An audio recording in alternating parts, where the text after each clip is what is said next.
If you feel forgotten today, this message is for you.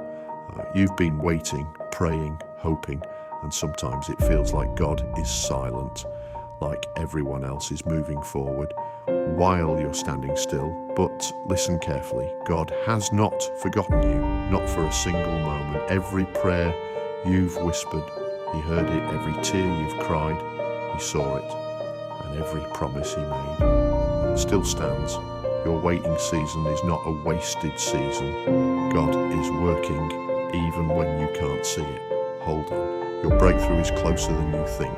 God has not forgotten you.